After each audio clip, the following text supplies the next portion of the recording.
트렌드 코리아 책.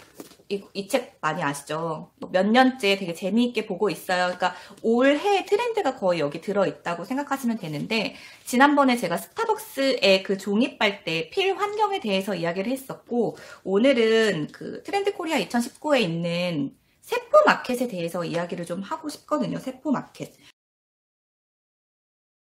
간단하게 말씀드리면 저도 세포 마켓의 셀러가 될 수 있는 거죠. 요즘은 영향력 있는 사람들을 인플루언서라고 하잖아요. 그런 인플루언서를 통해서 매출이 일어나는 것들이 굉장히 많기 때문에 스스로 공동구매를 진행하는 경우도 있고, 대기업이랑 콜라보레이션을 해가지고 이제 PPL 협업을 하면 그거에 대한 어떤 콘텐츠 제작 비용을 준다거나 아니면 판매분의 수익의 일정 금액을 다시 되돌려주는 다양한 방식으로 콜라보레이션이 이루어지고 있는데요. 유튜브랑 되게 비슷한 상황이거든요.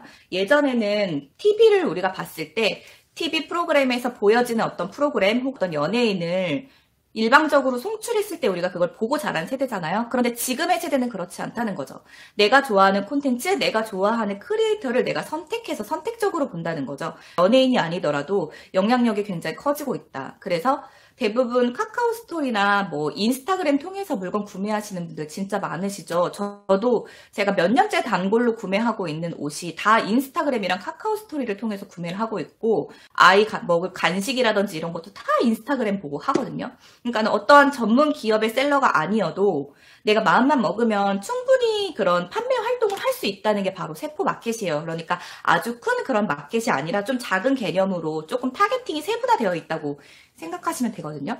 그런 게 뭐 네이버로 치면은 뭐 스마트 스토어 같은 게 있겠죠. 그러니까 사업자 등록증만 있다면 옥션, 뭐 지마켓 이런 오픈마켓에도 충분히 상품을 올려서 판매를 할 수가 있고, 누구라도 어떤 뭐 제조를 한다든지 혹은 도매로 물건을 띄어다가 핸들링하면서 그런 비용만 받고 또 판매를 하기도 하고, 실제로 이 책에 소개된 거는 스타일란다의 그 전 대표 이야기가 소개가 되었었는데, 스타일란다가 어떻게 시작을 하게 됐냐면, 옷을 되게 좋아하는 여자아이가 동대문에서 옷을 띄어다가 판매를 하기 시작했고, 로레알에서 지분을 사갔죠. 그만큼 굉장히 큰 기업이 된 거예요. 아주 잘 된 그 인터넷 쇼핑몰 1세대가 바로 스타일란다인데요.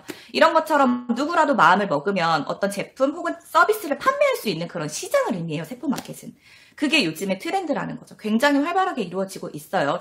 그저께 그 인블리가 실시간 검색어에 계속 올라와 있는 거 보셨나요? 그 호박즙을 판매를 했는데 그 호박즙의 뚜껑 부분에서 곰팡이가 나와가지고 그것 때문에 문제가 됐어요.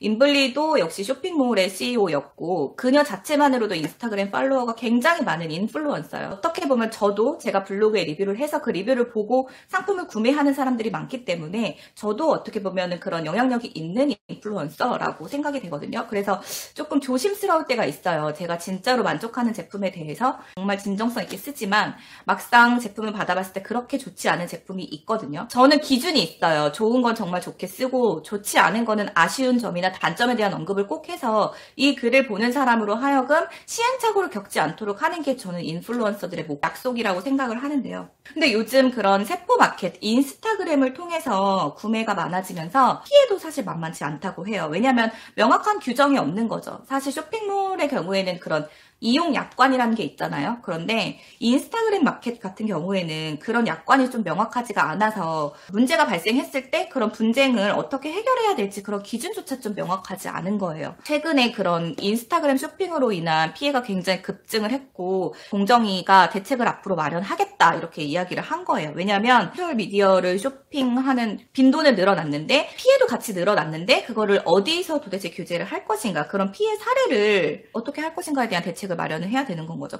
여기서 좀 주의를 해야 될 점은 그런 인플루언서들 중에는 실제 팔로워가 아니고 이건 역시 그 유튜브 구독자 사듯이 돈 주고 구매를 해서 채운 사람들이 있다는 거죠. 그런데 기업에서는 그거를 속아서 비용을 지불하고 그렇게 하는 경우도 있기 때문에 마케팅 담당자들은 그거를 잘 보는 눈이 있어야 되고, 그 역할을 수행하는 어떤 인플루언서들은 진짜로 진정성 있게 제품의 리뷰를 해야 되는 그 의무가 있는 거죠.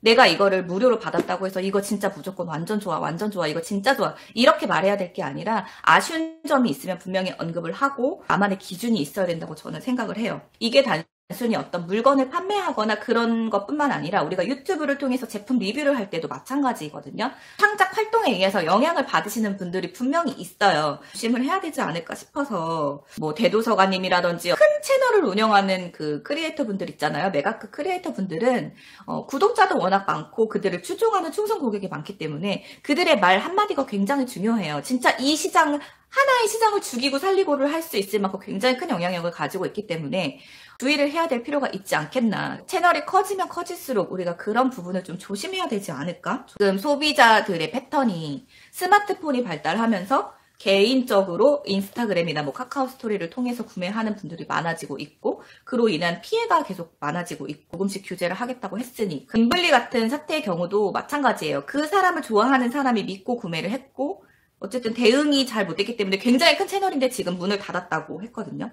아무튼 이런 세포 마켓은 앞으로 계속 더 발전할 거라고 하네요. 영향력이 큰 사람들이 점점 많아지고 있고 사람은 더 새로운 어떤 인플루언서들을 원한다고 해요. 그래서 이 책에서는 뭐라고 돼 있냐면 무조건적으로 규제를 하는 것보다 개개인의 역량이 더 클 수 있도록 하는 직업 의식에 대한 각성을 할 수 있는 방법이 필요하다라고 언급을 했습니다. 전문적인 교육과 지원이 병행되어야 한다라고 했습니다.